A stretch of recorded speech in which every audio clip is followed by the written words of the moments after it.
সময় খুব অল্প, 15 মিনিট সময় আছে। আমি খুব বেশি বলবো না। আপনারা এখানে যারা বসে আছেন, আপনারা আমাদের থেকে কম জানেন এরকম বিষয় নয়, আমরা বেশি জানি এরকম বিষয় নয়। ভোট আসছে, 29 তারিখে ভোট দেবেন, আপনারা ভেবে চিন্তে দেবেন, আমরা চাই। আমি শুধু আপনাদের সামনে একটা পুরোনো সিনেমার কথা মনে করিয়ে দিতে চাই। আমি যখন ছোট ছিলাম, কলেজে সবে ভর্তি হয়েছি, তখন সিনেমাটা বেরিয়েছিল, আমির খান সিনেমাটা করেছিল। সিনেমার নাম হচ্ছে গজনী। অনেকে দেখেছেন তাই তো? গজনী সিনেমা। সেই আমির খানের মাথায় চোট লেগেছিল, তারপরে একটা অদ্ভুত অসুখ হয়েছিল, যে 15 মিনিট সব মনে থাকতো। নিজের নাম, বাপের নাম, কোথায় থাকে, বউকে, ভাইকে, বোনকে, এই সমস্ত কিছু 15 মিনিট মনে থাকতো। 15 মিনিট বাদে সমস্ত কিছু হচ্ছে টোটাল ব্ল্যাঙ্ক হয়ে যেত, মুছে যেত, ভুলে যেত সবকিছু। নাম জিজ্ঞেস করলে বলতে পারতো না, কোথায় থাকে জিজ্ঞেস করলে বলতে পারতো না, যা মেমোরি ছিল 15 মিনিট বাদে মুছে যেত। আমাদের রাজ্যে পশ্চিমবঙ্গে তৃণমূল কংগ্রেসের যে নেতারা আছে, একদম নিচু তলা থেকে উপর তলা, এদের প্রত্যেকের গজনী রোগ আছে, প্রত্যেকের গজনী রোগ আছে। ওরা যা বলেছিল গত 15 বছর আগে ক্ষমতায় আসার আগে, এই ক্ষমতায় আসার পর 15 বছরে সব ভুলে গেছে। কি বলেছিল? বলেছিল মমতা বন্দ্যোপাধ্যায় বলেছিলেন যে আমাদের রাজ্যে উনি যদি ক্ষমতায় আসেন, বলছিলেন বলবার সময় আমার আগের বক্তা, যে এই রাজ্যে ক্ষমতায় আসলে সংখ্যালঘু মুসলমানদেরকে অন্ততপক্ষে 15 থেকে 20% সংরক্ষণের হচ্ছে উনি ব্যবস্থা করবেন।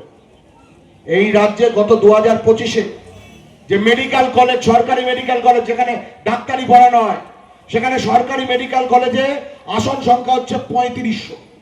3500-র মধ্যে মমতা বন্দ্যোপাধ্যায় প্রতিশ্রুতি দিয়েছিলেন যে 20% এমন ব্যবস্থা করব যে 20% জায়গা, সব জায়গায় মুসলমান ছেলেমেয়েরা পড়াশোনা করতে পারবে। তাহলে 3500 20% কত হয় সংখ্যাটা? 700। অর্থাৎ মমতা বন্দ্যোপাধ্যায় প্রতিশ্রুতি অনুযায়ী আমাদের রাজ্যে 2025 সালে 700 জন সংখ্যালঘু মুসলমান বাড়ির ছেলেমেয়েরা তারা সরকারি কলেজে ডাক্তারি পড়বার সুযোগ পাওয়ার কথা। আসল সংখ্যাটা কত? আমরা আইএসএফ, আমরা আরটিআই করেছিলাম, জানতে চেয়েছিলাম সরকারের কাছে যে আপনাদের যে 3500টা আসন আছে, তার মধ্যে মুসলমান ছেলে মেয়ে কতজন আছে? 3500 20% 700 ছেড়ে দিন, তার অর্ধেক 350 ছেড়ে দিন, আরো কম 200 ছেড়ে দিন, 100 তাও নয়, 75 তাও নয়, মাত্র 65 জন, মাত্র 65 জন। অথচ গত 15 বছর ধরে এই রাজ্যে তৃণমূল কংগ্রেস প্রত্যেকবার যখন ভোট আসে, ভোটের আগে এসে চলে আসে গলায় একটা তকমা লাগিয়ে, আমাদের থেকে বড় মুসলমানদের বন্ধু আর কেউ নেই। আরে মুসলমানদের বন্ধু যদি আপনি হবেন, তাহলে গোটা রাজ্যে মুসলমান মানুষ সব থেকে বেশি বসবাস করেন এই জয়নগরের গ্রামে, কুলতলির গ্রামে, মন্দির বাজারের গ্রামে, মথুরাপুরের গ্রামে, মুর্শিদাবাদের গ্রামে, মালদহের গ্রামে, গোটা রাজ্যের গ্রামে আমার যে সংখ্যালঘু মুসলমান বাচ্চা বাচ্চা ছেলেমেয়েরা আছে, তাদেরকে পড়বার জন্য যে সরকারি স্কুলগুলো আছে, সেই সরকারি স্কুলে টিচার নিয়োগ হচ্ছে না। কেন?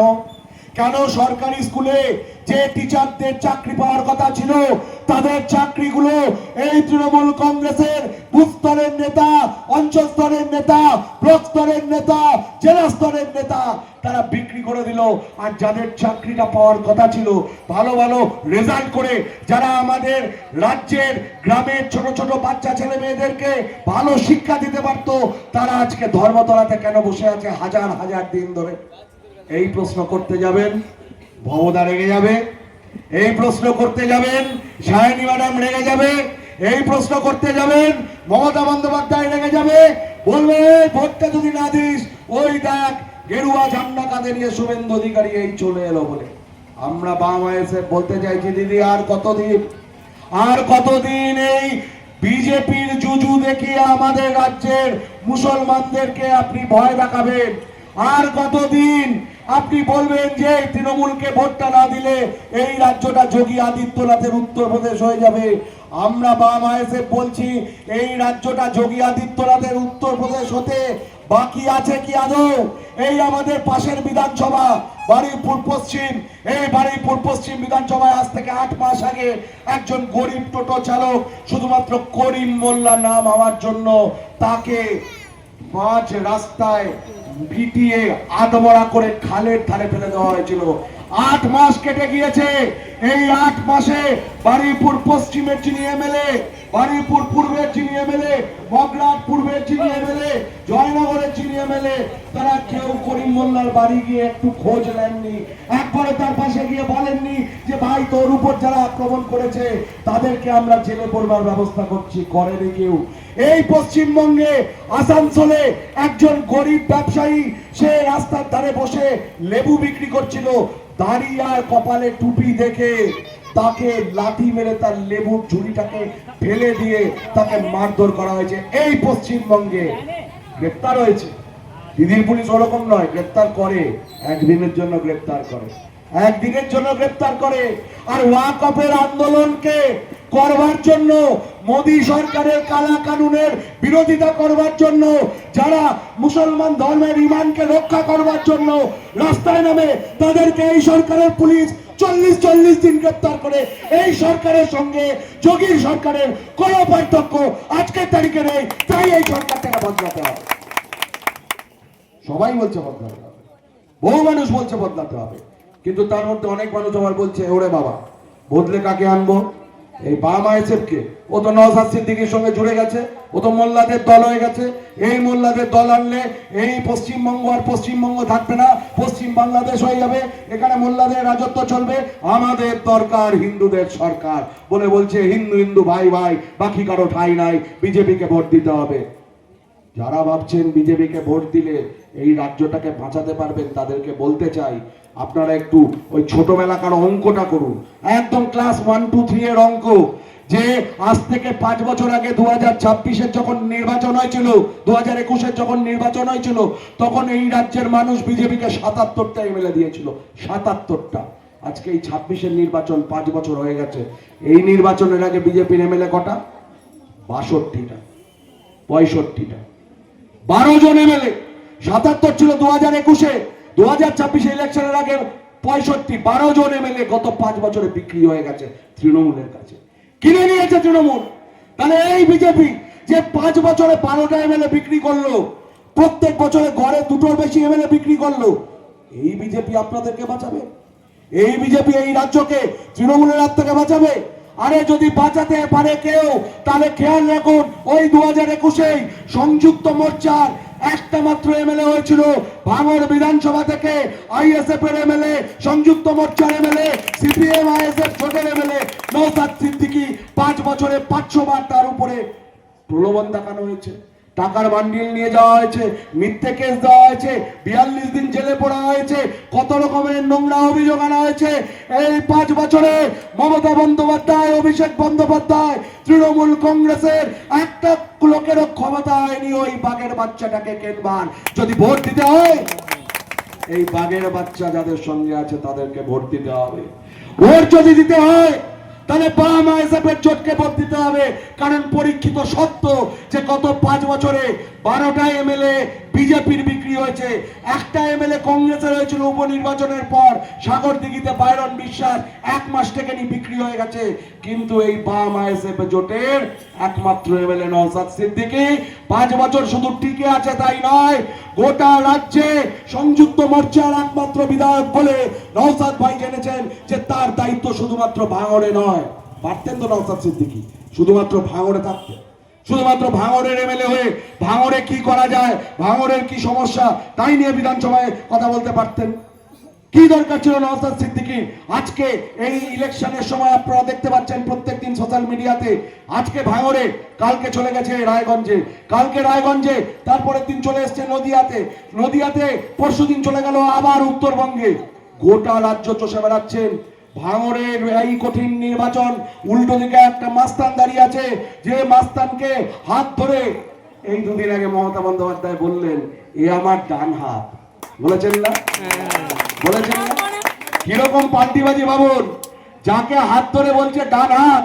2 বছর আগে তার ভিডিও আমাদের কাছে এসছে, যে ভিডিওতে এই মমতা বন্দ্যোপাধ্যায় বলছেন, যখন ওই শওকত মোল্লা বলছে যে দিদি জীবনতলায় একটা বাস স্ট্যান্ড করলে কেমন হয়, মমতা বন্দ্যোপাধ্যায় বলছেন আরে তোরা তো ওখানে বোম বাঁধিস, বাস স্ট্যান্ড দিয়ে কি হবে? আজকে বোম বাঁধে বলছে, যাকে হাত ধরে তাকে বলছে এ আমার ডান হাত। মনে রাখবেন এই অঞ্চলের যে মানুষেরা আছেন, আগামী 29 তারিখ যদি আবার ঘাসফুলকে আপনারা ভোট দেন, তাহলে মমতা বন্দ্যোপাধ্যায় যেরকম একজনের হাত ধরে বলেছেন, আমাদের এখানে ভবদাও একজনের হাত তুলে বলবেন এই চালতাবেরি অঞ্চলের এ হচ্ছে আমার ডান হাত। আবার ওই পাশে বামনগাছিতে আরেকটা মাস্টারের হাত ধরে বলবেন এ হচ্ছে আমার ডান হাত। তারপরে যত ডান হাতগুলো আছে আগামী 5 বছর ধরে আবার আপনাদের আবাস প্রকল্পের টাকা, আপনাদের 100 দিনের কাজের টাকা, আপনাদের লক্ষ্মীর ভান্ডার, যুবশ্রী, কন্যাশ্রী প্রত্যেকটা থেকে আবার কাটমানি খাবে, আবার সিন্ডিকেটের রাজত্ব হবে। তাই এই যে জোড়া ফুল যেটা আছে, এই জোড়া ফুলটাকে আর রাখা যাবে না। এবার সময় হয়েছে এই যে সিপিআইএম এর কাস্তে আতুরি তারা চিহ্ন, এই কাস্তে আতুরি তারা চিহ্নে ভোট দিয়ে কমরেড স্বপন নস্করকে জেতাতে হবে। এই সিন্ডিকেট রাজকে বন্ধ করতে হবে। আর জানেন তো কাস্তের ধার কিন্তু খুব মারাত্মক। এই কাস্তের যে ধার আছে, এই কাস্তের ধারালো কাস্তে দিয়ে জোড়া ফুলকে ছেটে আইএসএফ এর খামে পুড়ে এই বাংলা থেকে বিদায় করতে হবে। নতুন সরকার তৈরি করতে হবে। নতুন সরকার তৈরি হবে। কেন নতুন সরকার তৈরি হবে? কারণ এই রাজ্যে কোনো আলাদা কিছু নেই। ওই জোড়া ফুল আর পদ্ম ফুল, আরএসএস এর দুই ফুল, জোড়া ফুল আর পদ্ম ফুল একে অপরের সঙ্গে বিধায়ক কেনাবেচা যেমন করে, সেরকম লোকাল স্তরে দেখবেন দিনে তৃণমূল, রাতে আরএসএস, রাতে বিজেপি, দিনে তৃণমূল, এই ধরনের যে যোগসাজশ করে যাচ্ছে, এই যোগসাজশের হাত থেকে বাঁচতে হবে। আর আগামী 29 তারিখ যখন আপনারা ভোটটা দিতে যাবেন, তখন খেয়াল রাখবেন শুধু একটাই জিনিস, আজ থেকে 3 বছর আগে পঞ্চায়েতের নির্বাচনে কি হয়েছিল? ভোট দিতে পেরেছিলেন? অনেকে আছেন ভোট দিতে পারেননি, অনেকে ভোট দিতে পেরেছেন। অনেক জায়গাতে বাম-আইএসএফ এর লোকেরা তারা জিতেছিল, কিন্তু জেতার পরে তাদের সার্টিফিকেট কেড়ে নেওয়া হয়েছে, তাদের সার্টিফিকেট দেওয়া হয়নি। কার লাভ হলো? কার ক্ষতি হলো? লাভ হলো সেই সমস্ত তৃণমূলের বুস্তলের নেতাদের যারা 3 বছর আগে সাইকেল চালাতো, আজকে একটা বাইক নিয়ে ঘুরছে। লাভ হলো তৃণমূলের সেই অঞ্চলের নেতাদের যারা এর আগে একটা স্প্লেন্ডার চালাতো, এখন বুলেট নিয়ে ঘুরছে। লাভ হলো তৃণমূলের সেই ব্লক স্তরের নেতাদের যারা বুলেট চালাতো, এখন 4 চাকা নিয়ে ঘুরছে। আর যে মানুষটার আবাস প্রকল্পের টাকার দরকার ছিল, যে মানুষটার 100 দিনের কাজের টাকার দরকার ছিল, যে মানুষটার হয়তো সত্যি যুবশ্রী, কন্যাশ্রীর টাকার দরকার, আজকে তাদের হাতে কিছু নেই, তাদের থেকে চুরি করে নিচ্ছে, আমার আপনার হকের টাকা চুরি করে নিচ্ছে। তাই যখন তৃণমূল কংগ্রেসের লোকেরা আপনাদের সামনে এসে বলবে এই ভোটটা আমাদের না দিলে কিন্তু লক্ষ্মীর ভান্ডারের টাকা পাবি নে, ভোটটা না দিলে যুবশ্রী পাবি নে, আবাস প্রকল্পের টাকা পাবি নে, তাদেরকে একদম সরাসরি একটাই কথা বলবেন যে যা হবে 4 তারিখে হবে। 4 তারিখে এই বাংলার মানুষ আপনাদের প্রত্যেকের মুখে থাপ্পড় মেরে আপনাদের এই নবান্নের 14 তলা থেকে টেনে ওই গঙ্গা নদীতে ডুবিয়ে গঙ্গা স্নান করাবে। তারপরে এই বাংলার মানুষ থামবে। সুতরাং যে কথা বলে আমি শেষ করব যে আগামী 29 তারিখ, গতকাল আমরা একটা ট্রেলার দেখিয়েছি বেলেগাছি এই বাড়ির পূর্ব বিধানসভাতে, বেলেগাছিতে চরম সন্ত্রাস।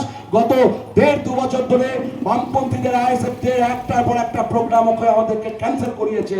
সেই বেলেগাছি থেকে কালকে হাজার হাজার মানুষের রোড শো নিয়ে আমাদের প্রার্থী, মেয়রতি মানুষের প্রার্থী কমরেড স্বপন নস্করের রোড শো এবং আইএসএফ এর চেয়ারম্যান নওশাদ সিদ্দিকীর রোড শো গতকাল হয়েছিল বেলেগাছি থেকে।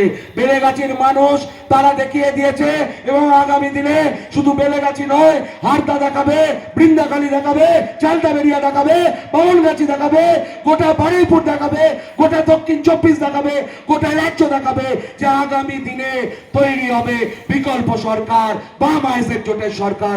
এই কথা বলে আপনাদের সকলকে অসংখ্য ধন্যবাদ, সংগ্রামী অভিনন্দন জানিয়ে আমার সংক্ষিপ্ত বক্তব্য এখানে শেষ করলাম। ইনকলাব জিন্দাবাদ, সিপিআইএম জিন্দাবাদ, আইএসএফ জিন্দাবাদ, বাম আইএসএফ ঐক্য জিন্দাবাদ।